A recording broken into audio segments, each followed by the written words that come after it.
Welcome back friends. ಪ್ರಕೃತಿ ಜೊತೆ ಮನುಷ್ಯ 10 ನಿಮಿಷ ಕಳೆದ್ರೆ ಸಾಕು, ಆ ದಿನ ತುಂಬ ಖುಷಿಯಾಗಿ ಬ್ಯೂಟಿಫುಲ್ ಆಗಿರುತ್ತೆ. ಇವತ್ತಿನ ನನ್ನ ದಿನನ ನಿಮ್ಮ ಜೊತೆ ಶೇರ್ ಮಾಡ್ಕೊತಾ ಇದ್ದೀನಿ. ಸೊ ಮಾರ್ನಿಂಗ್ ವಾಕ್ಗೆ ಹೋದಾಗ ನೋಡೋದಕ್ಕೆ ಸಿಕ್ಕಿದ್ದ ದೃಶ್ಯಗಳು ಇದು. ಸೊ ಪಾರ್ಕ್ನಲ್ಲಿ ವಾಕಿಂಗ್ ಮಾಡ್ತಾ ಮಾಡ್ತಾ ಈ ಮುಗ್ಧ ಜೀವಿಗಳನ್ನ ನೋಡಿದೆ. ಹೆಚ್ಚು ನಗು, ಕಡಿಮೆ ಚಿಂತಿಸೋದು, ಮಗು ಥರನೇ ಇದ್ದಾರೆ ಇವರೆಲ್ಲ. ಲೋಕದ ಪರಿವೇ ಇಲ್ಲದೆ ಮಗು ಆಗಿ ತನ್ನದೇ ಲೋಕದಲ್ಲಿ ಬದುಕುತ್ತಿದ್ದಾರೆ ಇವರೆಲ್ಲ ಮಕ್ಕಳು, ವಿಕಲಚೇತನರು. ಅವ್ರನ್ನ ಪ್ರಕೃತಿ ಜೊತೆ ಸಮಯ ಕಳೆಯೋದಕ್ಕೆ ಕರ್ಕೊಂಬಂದಿದ್ರು. ನಾನು ಅವ್ರನ್ನ ಅಬ್ಸರ್ವ್ ಮಾಡ್ತಾಯಿದ್ದೆ. ನಾನು ವಾಕಿಂಗ್ ಮಾಡ್ತಾಯಿದ್ರೆ ಹಾಯ್ ಅಂತ ಕ್ಯೂಟಾಗಿ ಮಾಡಿದ್ರು. ನಾನು ವಾಪಸ್ ಹಾಯ್ ಮಾಡಿದ್ರೆ ತುಂಬ ಖುಷಿ ಪಡ್ತಾಯಿದ್ರು. ಅವ್ರದ್ದೇ ಲೋಕದಲ್ಲಿ ಅವ್ರದ್ದೇ ವಾಕಿಂಗ್ ಸ್ಟೈಲಲ್ಲಿ ಮಾಡ್ತಾ ಚಿಕ್ಕ ಚಿಕ್ಕ ವಿಷಯನ ನೋಡ್ತಾ ನಗ್ತಾ ಕಾಲ ಕಳೆದ್ರು.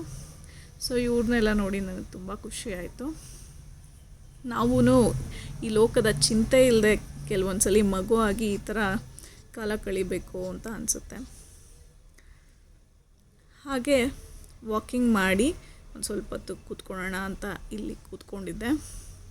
ಇಲ್ಲಿ ನೋಡೋದಕ್ಕೆ ನನಗೆ ಈ ಪಕ್ಷಿ ಸಿಕ್ತು. ಇದು ಗೋಚ್ಲಕ್ಕಿ ಅಂತ ಕರೀತಾರೆ. ಇದು ನೋಡಿದ್ರೆ ಏನೋ ಅದೃಷ್ಟ ಅಂತ ಹೇಳ್ತಾರೆ. ತುಂಬ ಕ್ಯೂಟಾಗಿ ತಂದೇ ಆದ ವಾಕಿಂಗ್ ಮಾಡ್ತಾಯಿತ್ತು ಈ ಪಾರ್ಕ್ನಲ್ಲಿ ಯಾರೂ ಜನ ಇಲ್ಲದೇ ಇದ್ದಾಗ ಪಕ್ಷಿಗಳು ವಾಕಿಂಗ್ ಮಾಡ್ತಾರೆ ಅಂತ ಇವತ್ತು ಗೊತ್ತಾಯಿತು.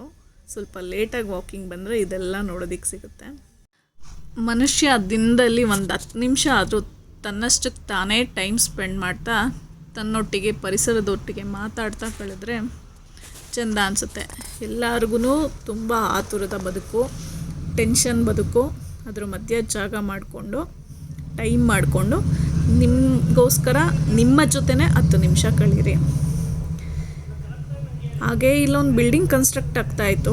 ಹಾಗೆ ನೋಡ್ತಾ ನನಗನ್ನಿಸ್ತು, ಇಲ್ಲಿ ಕೆಲಸ ಮಾಡೋರು ಎಲ್ಲಿದೆಯೋ ನನ್ನ ಮನೆ, ಇಲ್ಲಿರುವುದು ಸುಮ್ಮನೆ ಅಂತ ಇಂದು ಇಲ್ಲಿ ನಾಳೆ ಇನ್ನೆಲ್ಲೋ ಅಂತ ಅನ್ಸರ್ಟೈನ್ನಲ್ಲಿ ಬದುಕ್ತಿರ್ತಾರೆ ಅಲ್ವಾ.